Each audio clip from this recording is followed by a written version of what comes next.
Hello everyone, welcome back to my channel. আজকে আমার recipe বাঙালিদের খুব প্রিয় এক পদ, বাছা মাছের ঝোল। খুব সহজ উপকরণ, একদম ঘরোয়া, কিন্তু স্বাদে অসাধারণ। তাহলে চলুন দেখে নেওয়া যাক। প্রথমেই আমি মাছটা খুব ভালোভাবে ধুয়ে নিয়ে মশলা মাখানোর জন্য দিয়েছি 1 চামচ নুন, হাফ চামচ লঙ্কার গুঁড়ো, 1 চামচ হলুদ গুঁড়ো।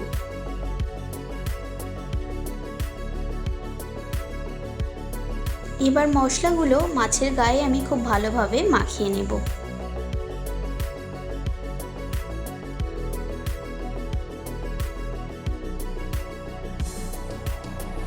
মশলাগুলো এখানে আমার খুব ভালোভাবে মাখানো হয়ে গেছে। এবার একটা কড়াইয়ে তেল গরম করব।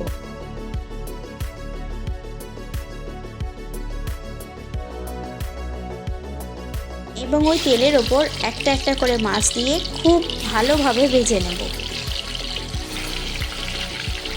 এই মাছটা খুব নরম হওয়ার কারণে খুব একটা ভাজতে হয় না।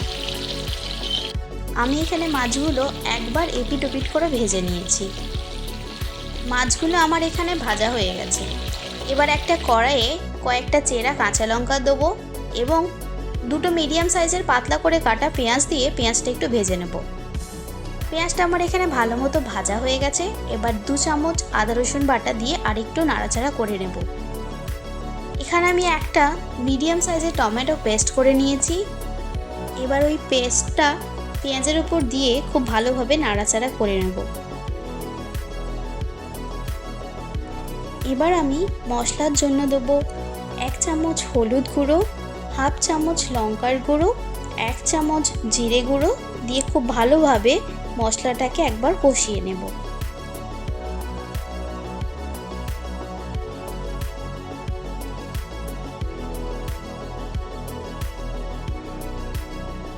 মশলাটা ভালোভাবে কষানোর পর আমি উপর থেকে 1 চামচ নুন দেব।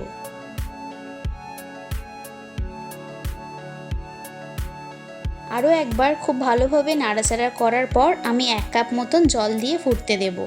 ফোটানোর সময় অবশ্যই গ্যাসের ফ্লেমটা হাই রেখে দেব।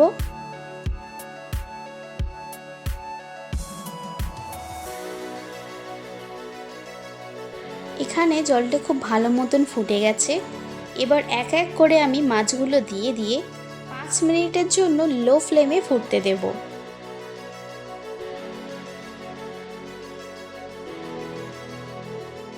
এখানে খুব ভালোভাবে মাছটা ফুটে গেছে।